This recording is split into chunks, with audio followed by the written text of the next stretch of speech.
গোৱালপাৰা জিলাৰ দুধনৈত বনৰীয়া হাতীৰ পোৱালি উদ্ধাৰ। প্ৰায় 15 দিনীয়া বয়সৰ বনৰীয়া হাতী পোৱালি এটা উদ্ধাৰ কৰা হৈছে। দুধনৈৰ বৰঝাৰ বনাঞ্চলৰ মাজত থকা আৱাসিক এলেকাত আবদ্ধ হৈ পৰিছে হাতী পোৱালিটো। জানিব পৰা মতে বৰঝাৰ বনাঞ্চলতে এজাক হাতী অৱস্থান কৰি আছিল আৰু হাতীৰ জাকটোৰ পৰা বিচ্ছিন্ন হৈ জনাঞ্চলত আবদ্ধ হৈ পৰে হাতী পোৱালিটো। ঘটনাস্থলীত বন বিভাগৰ লোক উপস্থিত হৈছে।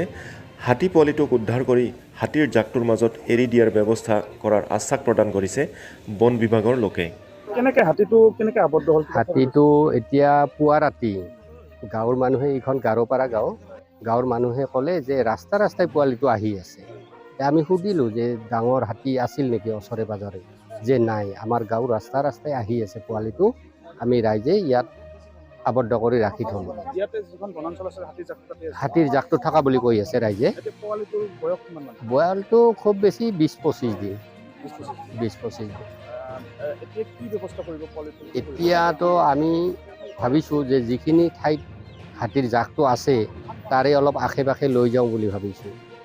নিশ্চয় তেওঁলোকৰ এটা শক্তি আছে, শুঙা শক্তি এটা আছে নাকেৰে, নিশ্চয় গ্ৰহণ কৰিব। আমি এতিয়া সেইটো চেষ্টা কৰি আছোঁ। পশু চিকিৎসাৰ লগত আমি ৰেঞ্জ অফিচাৰক জনাইছোঁ ইয়াৰ পৰাই। গতিকে এতিয়া তেখেতে ব্যৱস্থাটো কৰি আছে।